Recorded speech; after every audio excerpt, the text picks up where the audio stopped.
Puncak Kehidupan. Bab 461. Maya Howard masuk ke dalam ruangan ketika dia mendengar suara Alex Rockefeller. Dia sama terkejutnya dengan apa yang dia lihat. Mulut dan matanya terbuka lebar, dan dia memiliki ekspresi tidak percaya di wajahnya.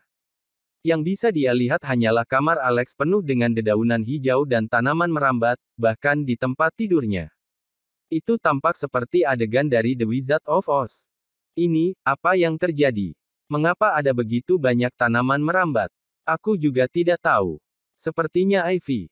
Petik 2. Alex menyingkirkan tanaman merambat yang saling bersilangan di depannya dan berjalan lebih jauh ke dalam ruangan. Memang, dia akhirnya melihat bahwa tanaman merambat ini semua berasal dari pot di balkon. Masalahnya adalah pot Devil Ivy masih terlihat sangat normal tadi malam, bahkan, pagi ini juga tampak normal. Anehnya, kejadian ini baru terjadi setelah setengah hari berlalu. Maya mengikuti di belakang dan meraih lengan Alex. Mungkinkah Devil Ivy telah menjadi roh? Dia bertanya. Alex terdiam beberapa saat. Jika Devil Ivy bisa menjadi roh, apakah itu berarti Wortel juga bisa menjadi dewa? Yang terjadi di depan mereka, memang aneh, dan tidak ada cara untuk menjelaskan bagaimana hal itu terjadi. Ah, aku ingat sekarang, teriak Alex. Apa yang kamu ingat? Tanya Maya. Ini bongkahan tanah, kata Alex. Tadi malam, dia telah menempatkan sebongkah tanah yang mengandung esensi khusus ke dalam pot. Selain itu, tidak ada hal lain yang tidak bisa terjadi.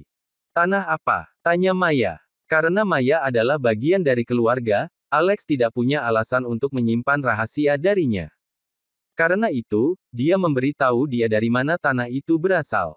Sebuah objek pemakaman yang dicuri oleh perampok pemakaman, katamu. Kedengarannya sangat menakjubkan. Mungkinkah ini semacam tanah suci? Maya bertanya dengan mata berbinar. Alex mulai mencari sesuatu di buku kedokteran tertinggi. Aku pikir aku mungkin telah menemukan apa itu. Ini mungkin sepotong tanah spiritual, kata Alex sambil tertawa. Apa itu tanah spiritual? Tanya Maya. Rumor mengatakan bahwa tanah spiritual adalah jenis harta surgawi yang dapat menyerap esensi antara langit dan bumi, yang kemudian akan membiakkan ramuan spiritual. Legenda mengatakan bahwa beberapa obat langka dan berharga hanya dapat dibudidayakan menggunakan tanah spiritual. Sementara itu, jika herbal spiritual normal ditanam di tanah spiritual, tingkat pertumbuhannya akan meningkat. Bahkan tanaman herbal seperti itu akan tumbuh lebih baik dibandingkan jika ditanam di tempat lain, jelas Alex. Maya mendengarkan dengan penuh kekaguman. Apakah yang kamu katakan itu benar? Apakah hal ajaib seperti itu ada? Tanya Maya. Dunia ini besar, dan ada banyak hal aneh di dalamnya. Banyak hal memang ada, bahkan jika kita belum pernah melihatnya sebelumnya. Kami akan mencari tahu apakah itu benar-benar tanah spiritual melalui percobaan, kata Alex sambil mengeluarkan Devil Ivy dari pot. Setelah mengeluarkan tanaman, bongkahan tanah spiritual yang lengket masih utuh. Tidak ada satupun yang terbuang sia-sia. Setelah itu, Alex meletakkan bunga segi 8 yang membeku, yang dibelinya seharga $20 ke dalam pot. Sekarang, mereka akan menunggu dan melihat apakah ini efektif. Setelah membuang semua tanaman merambat di kamar dari villa, Alex pergi ke tempat Yoel sendirian. Sebelum menuju ke sana, dia mempersiapkan diri untuk yang terburuk. Misalnya, Alex siap menghadapi lelaki tua itu, bahkan jika dia marah dan ingin membunuhnya untuk membalaskan dendam putra dan cucunya. Namun, itu tidak terjadi ketika dia tiba. Nathan Pattinson dengan hormat membungkuk kepada Alex. Nathan Pattinson dari keluarga Pattinson senang bertemu denganmu, Grandmaster Alex. Jantung Alex melompat, dan dia mulai memancarkan gelombang energi Qi. Tiba-tiba, Nathan bisa merasakan kekuatan yang kuat dan padat mengangkat tubuhnya ke udara. Alex menggunakan kekuatan batinnya secara eksternal. Memang, Alex adalah seorang Grandmaster telekinetik. Pada awalnya, Nathan masih memiliki keraguan di hatinya, dan dia ingin mencari kesempatan untuk menguji kemampuan Alex yang sebenarnya. Bagaimanapun, melihat adalah percaya, dan apapun yang didengar seseorang tentang orang lain bisa jadi salah. Tetapi setelah pengalaman ini, Nathan sangat yakin bahwa pria di hadapannya benar-benar seorang Grandmaster telekinetik. Pada saat itu, ekspresi Nathan berubah menjadi lebih hormat. Bab 462. Nathan Pattinson tidak akan berani menguji Alex Rockefeller lagi. Setelah mencapai tujuannya, Alex menarik energi Chi-nya. Bahkan, dia diam-diam menelan 2 blood energy pills. Kepala keluarga Pattinson, aku membunuh cucumu dengan pukulan dan menikam putramu sampai mati dengan tongkat. Tapi kamu masih datang menemuiku dan membungkuk kepadaku. Apakah kamu tidak berencana untuk membalas kematian mereka? Alex bertanya dengan santai. Aku tidak berani, kata Nathan dengan kedua tangannya saling memberi hormat. Apakah kamu tidak berani melakukannya, atau kamu tidak ingin melakukannya? Alex mendengus dingin. Aku tidak berani, dan aku juga tidak mau, jawab Nathan cepat. Alex tersenyum dingin dan menatapnya. Dari pandangan sekilas, Alex dapat mengetahui bahwa Nathan memang seorang ahli bumi. Jika mereka benar-benar mulai bertarung, armor mistik Alex mungkin tidak dapat melindunginya.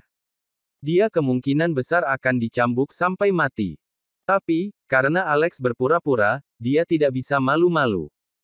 Kenapa seperti itu? Alex bertanya lagi. Di dunia seni bela diri kuno, Grandmaster tidak boleh dihina. Siapapun yang menghina seorang Grandmaster harus mati. Cucu dan putraku melebih-lebihkan diri mereka sendiri dan sebenarnya tidak menghormatimu, seorang Grandmaster, bahkan menyakiti istrimu, kematian mereka tidak perlu disesali. Kenapa aku harus membalaskan dendam mereka? Lanjut Nathan. Apakah begitu? Tapi mereka daging dan darahmu sendiri. Kata Alex. Aku punya banyak cucu, dan aku juga punya banyak putra. Tidak ada salahnya kehilangan 1 atau 2, kata Nathan. Kamu sakit, kata Alex setelah menatap Nathan cukup lama. Apa? Nathan tercengang. Dia tidak menyangka Alex akan menghinanya seperti ini ketika dia sudah begitu patuh. Apakah Alex bertekad untuk membunuh semua orang di keluarga Pattinson? Nathan tetaplah seorang ahli bumi, dan dia memiliki harga diri. Tiba-tiba, tatapannya menjadi tajam. Aku bilang, kamu sakit. Faktanya, kamu sakit parah, kata Alex. Untuk sesaat, suhunya turun. Ekspresi wajah Keit Yowell berubah drastis.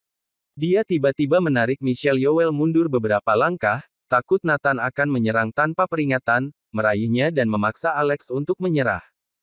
Namun, Alex langsung angkat bicara. Inti energi teratasmu telah terluka sebelumnya, bukan? Aliran Chi di inti energimu tidak lancar, dan kamu kadang-kadang menderita rasa sakit. Meskipun kamu dianggap sebagai ahli bumi sekarang, kamu tidak jauh lebih kuat dari peringkat pik mistik di kenyataan. Faktanya, bahkan setelah bertarung dalam waktu lama, kamu bahkan tidak sebagus pik mistik. Apakah aku benar? Kata Alex. Nathan akhirnya mengerti bahwa Alex sebenarnya mengacu pada penyakitnya yang sebenarnya ketika dia mengatakan bahwa dia sakit. Nathan langsung kaget. Ini adalah rahasianya, dan bahkan anggota keluarga Pattinson tidak mengetahuinya. Keluarga Pattinson hanya bisa memantapkan dirinya di posisi tinggi di Alaska dan memperoleh banyak sumber daya dengan ahli bumi seperti dia di sekitar. Jika tersiar kabar bahwa inti energi utamanya terluka, status keluarga Pattinson akan menurun drastis. Namun, secara mengejutkan, Alex mampu mengungkap rahasianya segera. Alex benar-benar terlalu kuat. Tetua, tidak ada yang bisa lolos dari matamu. Aku sangat terkesan. Seru Nathan. Dengan inti energi teratasmu terluka, naik ke peringkat divin dan menjadi Grandmaster telekinetik setara dengan mimpi orang bodoh. Kamu tidak akan pernah menjadi Grandmaster. Namun, itu tidak sepenuhnya sia-sia, kata Alex. Tetua, maksudmu adalah. Nathan tiba-tiba menjadi bersemangat. Aku dapat menyembuhkannya dan memperbaiki inti energi teratasmu sehingga kamu dapat memenuhi syarat untuk maju sebagai Grandmaster sekali lagi, kata Alex. Bas. Nathan tiba-tiba merasa kehabisan napas, tangan dan kakinya gemetar. Tetua, ini kata Nathan. Aku bukan tetuamu. Aku seumuran dengan cucumu, Scoot Pattinson. Kamu bisa memanggilku Tuan Rockefeller, kata Alex dengan tenang. Kamu cukup pintar untuk tahu apa yang harus dipilih. Aku selalu suka berurusan dengan orang-orang pintar. Kenapa kita tidak membuat kesepakatan? Alex bertanya. Lanjutkan, Tuan Rockefeller, kata Nathan cepat. Aku dapat memperbaiki inti energi teratasmu, dan sebagai imbalannya, kamu akan bekerja sebagai budakku selama 2 tahun. Bagaimana? Alex bertanya. Begitu Alex mengatakan ini, semua orang terkejut. Kate dan Michelle membuka mata lebar-lebar dan mereka melongo menatap Nathan, bertanya-tanya apa yang akan dia pilih. Bab 463. Nathan Pattinson tidak akan berani menguji Alex Rockefeller lagi. Kate Yowell dan Michelle Yowell masih belum cukup memahami para Grandmaster. Mereka mengira Nathan Pattinson tidak akan tahan dengan penghinaan seperti itu dan bahwa dia akan meledak di sana, bertarung dengan Alex Rockefeller dengan nyawanya. Tapi saat berikutnya, mereka tercengang melihat Nathan berlutut di depan Alex. "Terima kasih atas kebaikanmu, Tuan," seru Nathan dengan semangat. Petik 2. Seketika hening. Ekspresi wajah Kate dan Michelle berubah drastis. Mereka berdua tercengang. Dia adalah ahli bumi yang sangat kuat di dunia seni bela diri. Nathan seorang diri bisa mengalahkan seluruh keluarga Yowell, tapi disinilah dia, berlutut di depan Alex dan memanggilnya Tuan. Tidak terbayangkan. Tapi sedikit yang mereka tahu, Grandmaster telekinetik sangat langka dan menakutkan. Di seluruh Amerika, jumlah mereka sedikit dan langka. Nathan sangat ingin maju ke tahap berikutnya selama bertahun-tahun dan tak terhitung berapa banyak dia telah mencoba. Bagaimana dia bisa melepaskan kesempatan sekarang? Lupakan kehilangan seorang putra atau cucu, dia tidak akan keberatan bahkan jika dia harus kehilangan semua cucunya. Dia selalu bisa memiliki lebih banyak cucu. Selama garis keturunannya tidak terputus, tidak ada yang perlu ditakutkan. Selain itu, pada usianya, dia sudah menjadi acuh tak acuh terhadap anak dan cucunya. Mencapai ranah Grandmaster selalu menjadi impian terbesarnya. Bangun. Kamu tidak perlu memanggilku tuanmu. Jika kamu benar-benar mengakui aku sebagai tuanmu, membiarkanmu maju sebagai Grandmaster dalam 2 tahun bukanlah hal yang sulit, kata Alex acuh tak acuh. Terima kasih, Pak, Nathan menjawab dengan hormat. Michelle, ambilkan aku pena dan kertas, Alex kemudian berkata kepada Michelle. Segera, Michelle kembali dengan pena dan kertas. Alex mencatat daftar tanaman obat. Aku punya tugas untukmu. Pergi dan kumpulkan ramuan obat ini. Setelah kamu selesai, datanglah kepadaku. Aku akan membuat sebotol obat untuk menekan kambuhnya cedera inti energi teratasmu. Setelah itu, kamu akan datang dan bekerja untukku. Kalau tidak, seorang ahli bumi sepertimu mungkin akan dibunuh oleh petarung peringkat mistik suatu hari nanti, kata Alex sebelum menyerahkan kertas itu kepada Nathan. Selain itu, aku akan memberimu beberapa ci, kata Alex setelah berpikir sejenak. Dia kemudian menempelkan telapak tangannya ke dada Nathan dan memasukkan sejumlah energi ci regeneratif ke dalam tubuh Nathan. Detik berikutnya, Nathan bisa merasakan bagian menyakitkan dari inti energinya secara ajaib sedikit sembuh. Badum. Nathan berlutut sekali lagi. Kali ini, tatapannya bahkan lebih hormat dari sebelumnya. Bahkan, di matanya ada rasa hormat. Terima kasih atas rahmatmu, guru, katanya.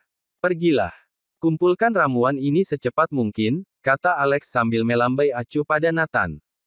Nathan mengangguk hormat dan pergi seperti yang diperintahkan. Sampai sekarang, Kate dan Michelle memandang Alex seolah-olah mereka sedang melihat Tuhannya. Alex, bagaimanapun, diam-diam merasa lega. Kepura-puraannya berhasil. Entah itu mengangkat Nathan dengan energi ci-nya atau memberi Nathan dengan ci regeneratif, sebelum ini, tujuannya adalah untuk mengintimidasi Nathan. Untungnya, tubuh Alex mengandung energi ci dan bukan kekuatan batin, itulah sebabnya Nathan sangat percaya pada Alex. Jika tidak, gertakannya akan terekspos. Begitu Nathan menantang Alex untuk berkelahi, dia akan menemukan bahwa Alex adalah seorang penipu. Alex, kamu luar biasa. Aku tahu kamu pasti bisa menangani keluarga Pattinson, seru Michelle sambil menatap Alex, matanya yang indah berkilauan dan wajahnya dipenuhi kekaguman. Alex tersenyum. Hanya keluarganya yang tahu tentang masalah pribadinya. Dengan cepat, dia mengubah topik. Aku meneleponmu tadi, memintamu untuk berurusan dengan Paradise Corp.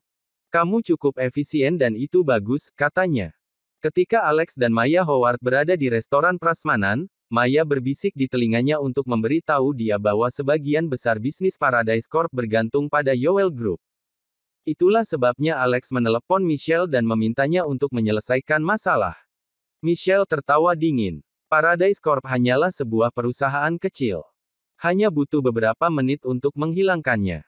Mari kita tidak membicarakan ini. Alex, aku sudah mengumpulkan semua ramuan obat yang dibutuhkan untuk obat penghilang bekas luka. Bisakah kamu melakukan pengobatan padaku sekarang? Michelle bertanya. Secepat itu, Alex bertanya lagi. Kita berbicara tentang wajahku di sini. Tentu saja, semuanya ada di D, kata Michelle. Alex terkekeh. Apa yang bisa lebih penting daripada wajah seorang gadis? Bukan hanya Michelle sendiri, tetapi fokus seluruh keluarga Yoel sekarang ada di wajahnya. Bab 464. Alex Rockefeller tidak sepenuhnya bodoh. Dia langsung tahu apa yang ada di pikiran Keith Yoel.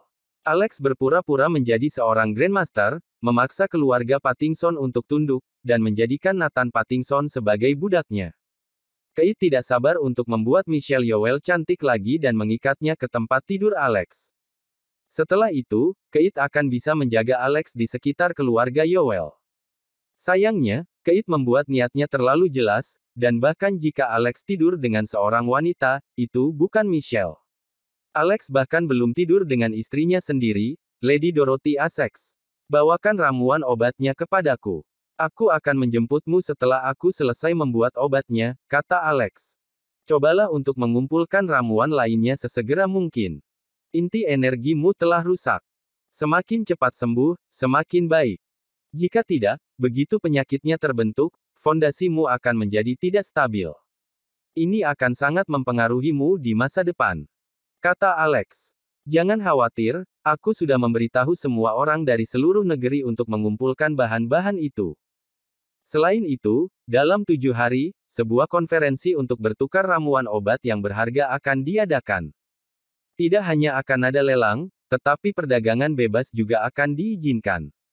Anda harus datang dan melihat-lihat ketika saatnya tiba, kata Michelle. Tentu. Alex kembali ke rumah dengan ramuan obat.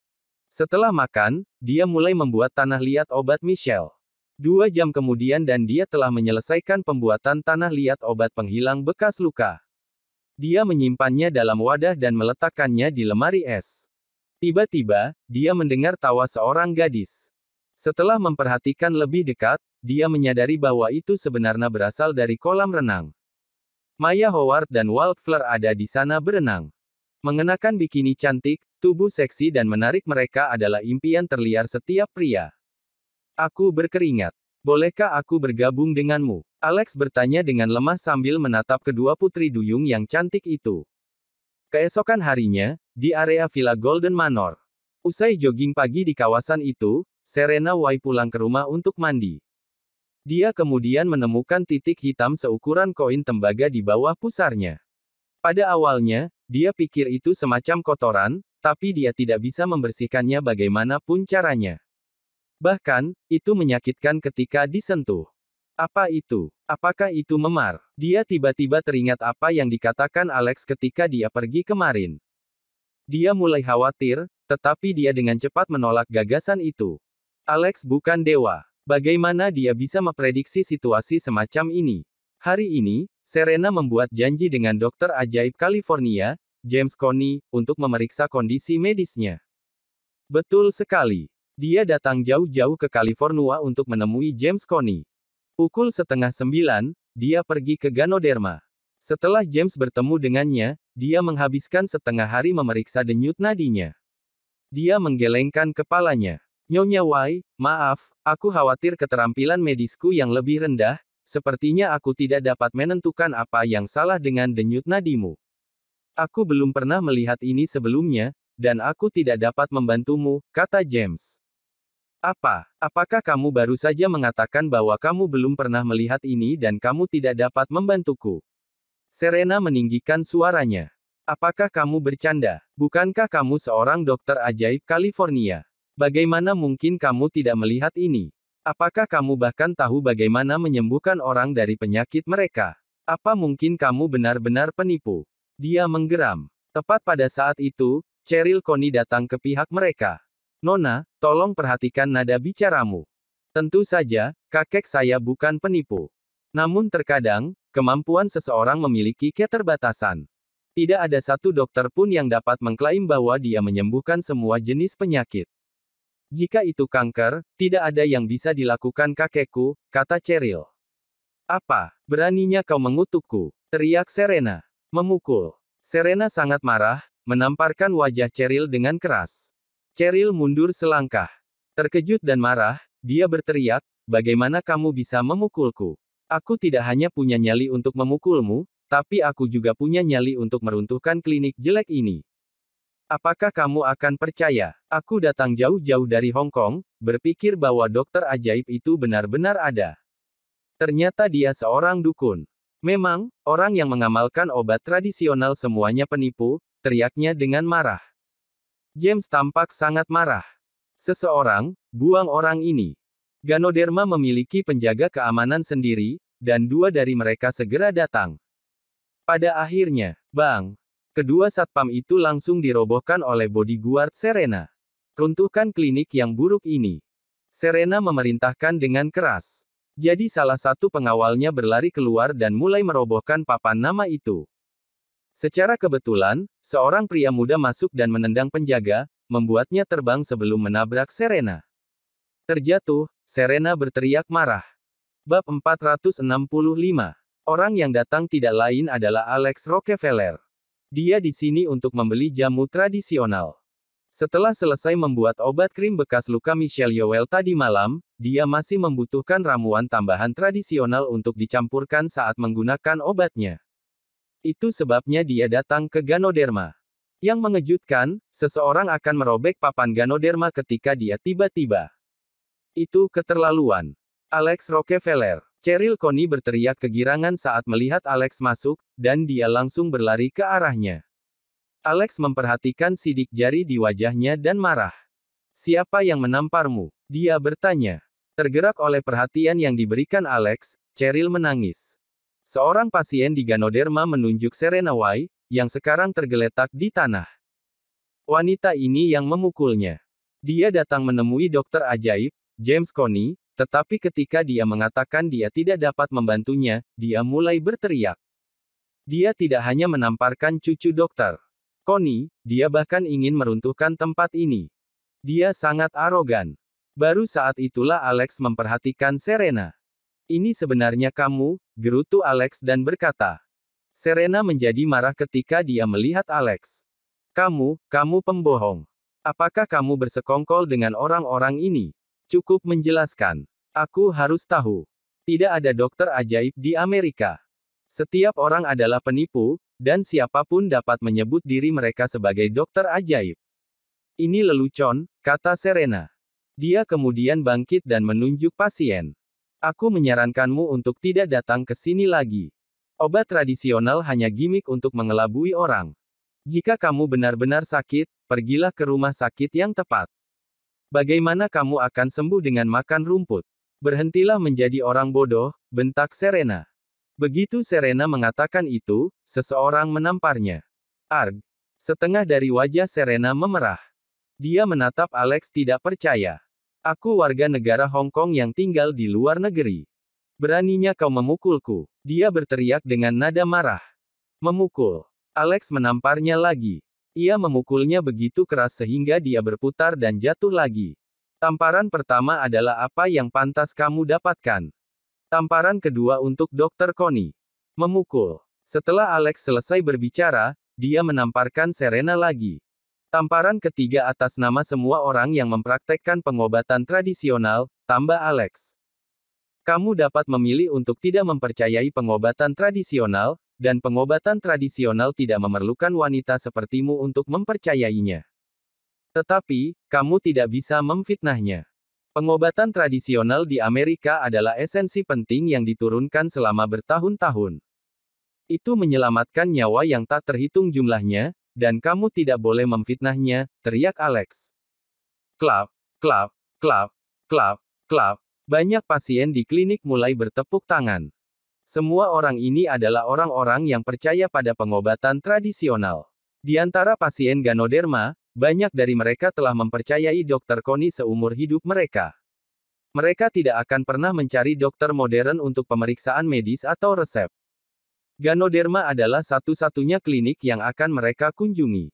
Betul sekali. Obat tradisional milik kita, orang Amerika. Itu adalah esensi negara kita. Bagaimana kita bisa membiarkan seseorang dari Hong Kong berbicara sedemikian rupa? Jika kamu tidak percaya pada pengobatan tradisional, kenapa kamu datang ke sini? Pergi ke dokter modernmu. Pergilah. Nyeh. Marah, wajah Serena memerah. Dia melihat kedua pengawalnya dan mulai berteriak. Apa yang kamu lihat? Pergilah dan kalahkan Start kecil ini. Aku akan tanggung jawab jika dia mati. Kedua pengawalnya segera menyerbu ke depan. Dan akhirnya, mereka berdua pingsan di tanah dalam waktu 2 detik. Alex menatap Serena dengan dingin. Bukankah aku sudah memberitahumu kemarin bahwa hanya aku yang bisa menyembuhkan penyakitmu? Tanda hitam sudah muncul di bawah pusarmu, bukan? Bahkan terasa sakit saat ditekan. Apa menurutmu itu memar? Alex bertanya. Apa itu? Serena bertanya tanpa sadar. Kenapa aku harus memberitahumu? Alex bertanya. Ekspresi di wajah Serena berubah suram. Huff. Apakah kamu pikir aku percaya padamu? Aku akan mengatakan yang sebenarnya, Arles Cosmetics tidak akan ada hubungannya dengan Belle Blossom. Pada awalnya, saya masih mempertimbangkannya, tetapi karena kamu, itu tidak mungkin baginya. Tanpa Arles Cosmetics, aku ingin melihat bagaimana saudara perempuanmu dapat terus menjalankan Belle Blossom, katanya.